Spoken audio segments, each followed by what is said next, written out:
Xin chào tất cả anh em, hôm nay có một số máy bắn dịch quạt khoan pin. Đầu tiên cây số 1, bê tông 12V Nati, mã là EZ6801.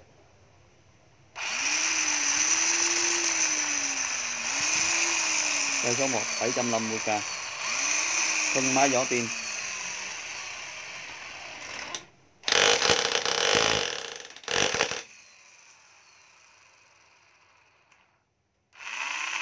Khoan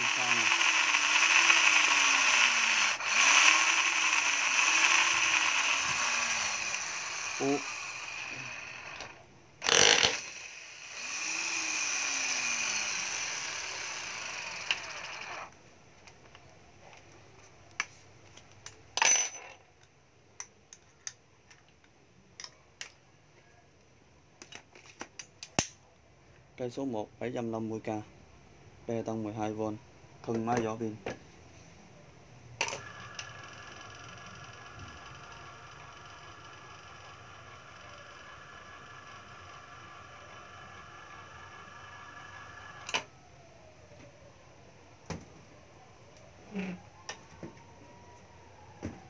Cây số 2, thân máy 500k, Panasonic, mã là EZ7546 BL, thân máy.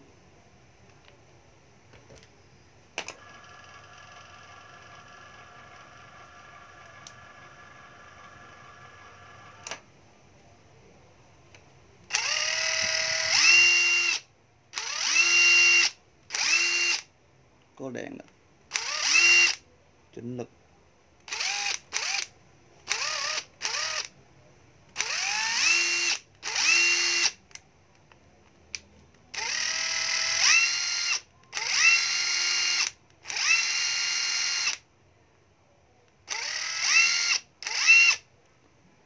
Cây số 2 500k, thân máy, mã là EZ7546.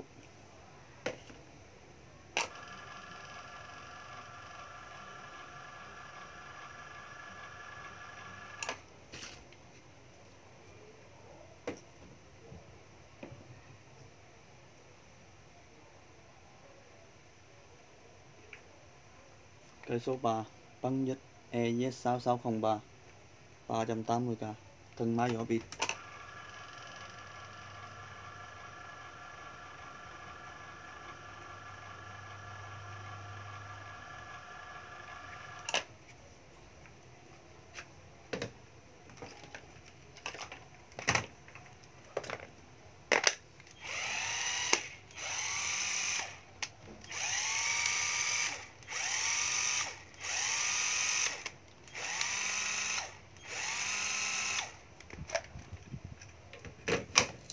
Cây số 3 380k, 12V, thân máy vỏ pin.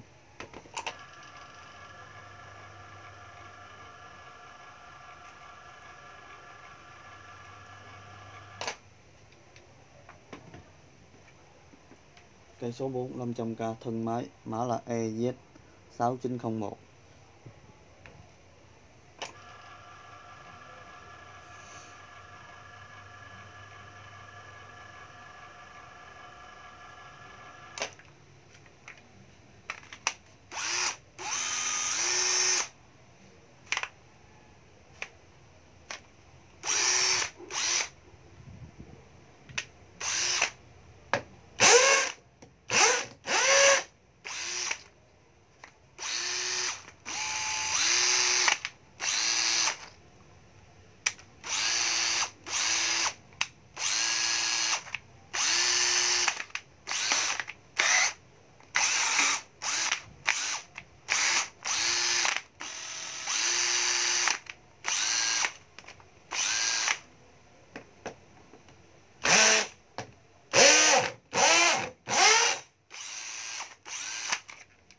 Cây số 4 500k, thân máy, mã là EZ6901.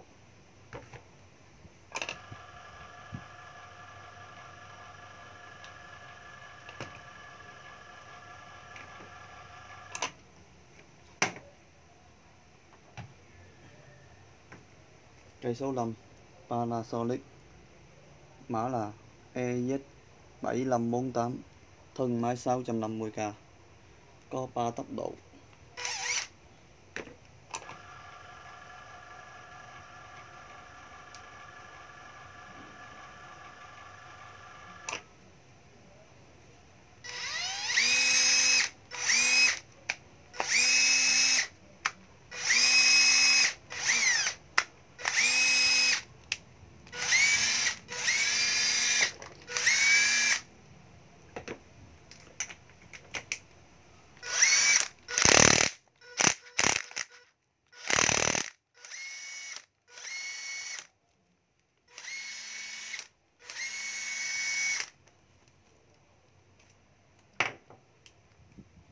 Cây số 5 650k thân máy.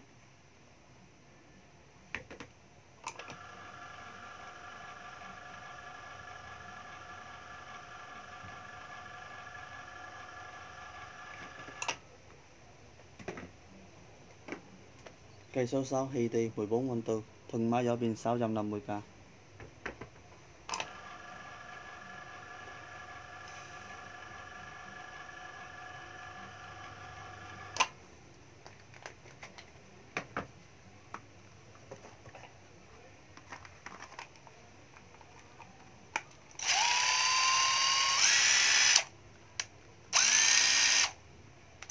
Cấp 2.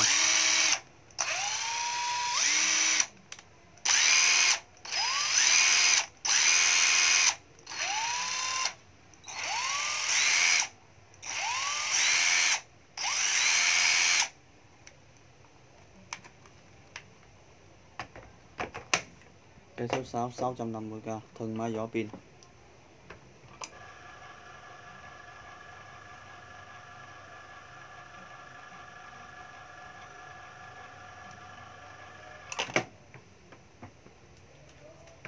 Cây số 7 400k Hitachi khoan 12V thân máy gió pin.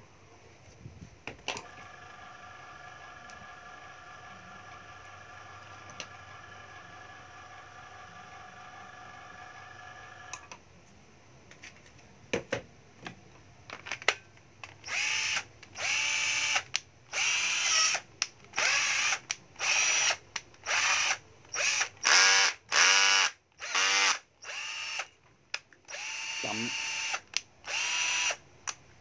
nhanh,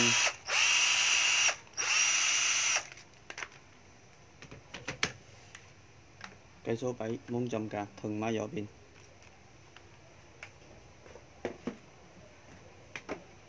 Cây số 8 Hitachi 450k thân máy gió pin.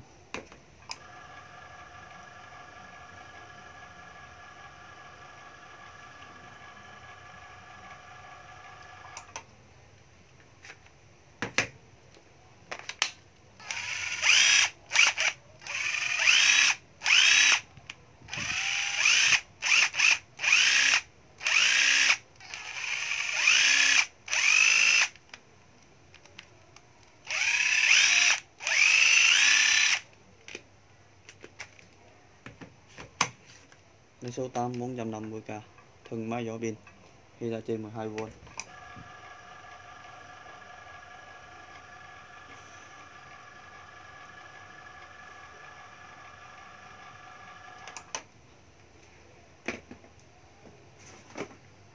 Cây số 9 Pulong Hitachi thân máy gió pin 550k.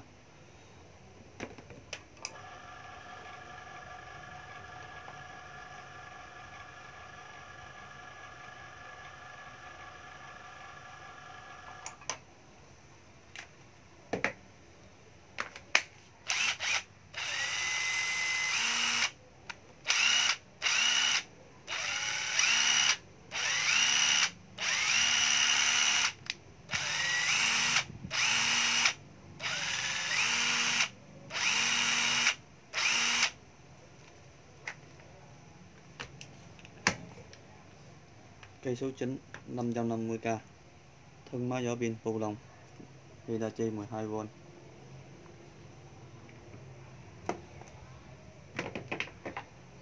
Cây số 10 lầu khí 480k thân máy gió pin.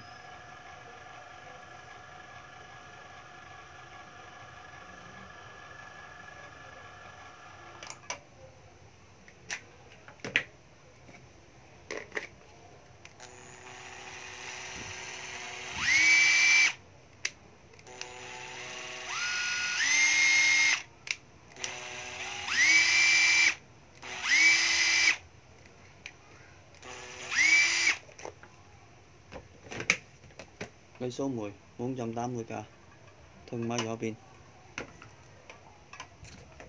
mã là 6919 ND.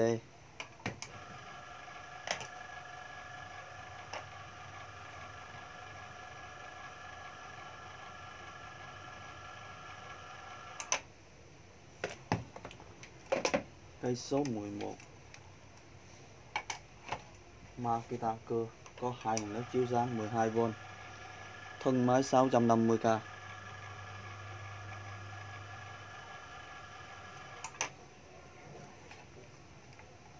Cây số 11 650k, thân máy 12V, mã là KS520D.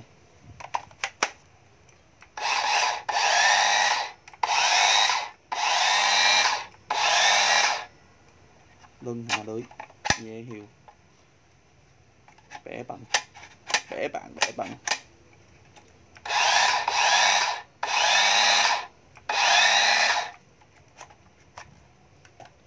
Cây số 11 650k, 12V.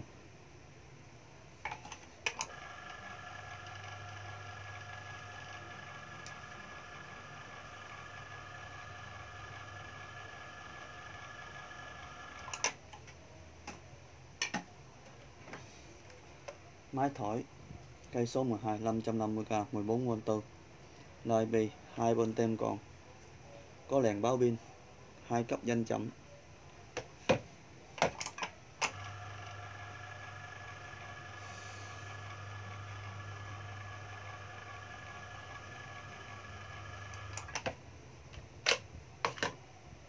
$550k, thân máy vỏ pin.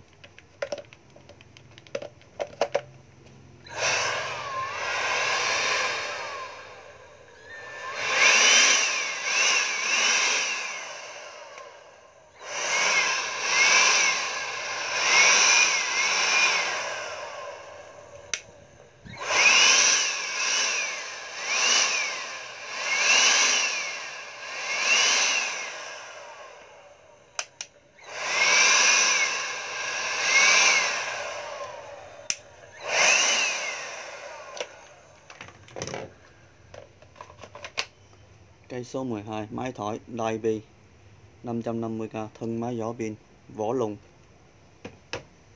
pin lùng.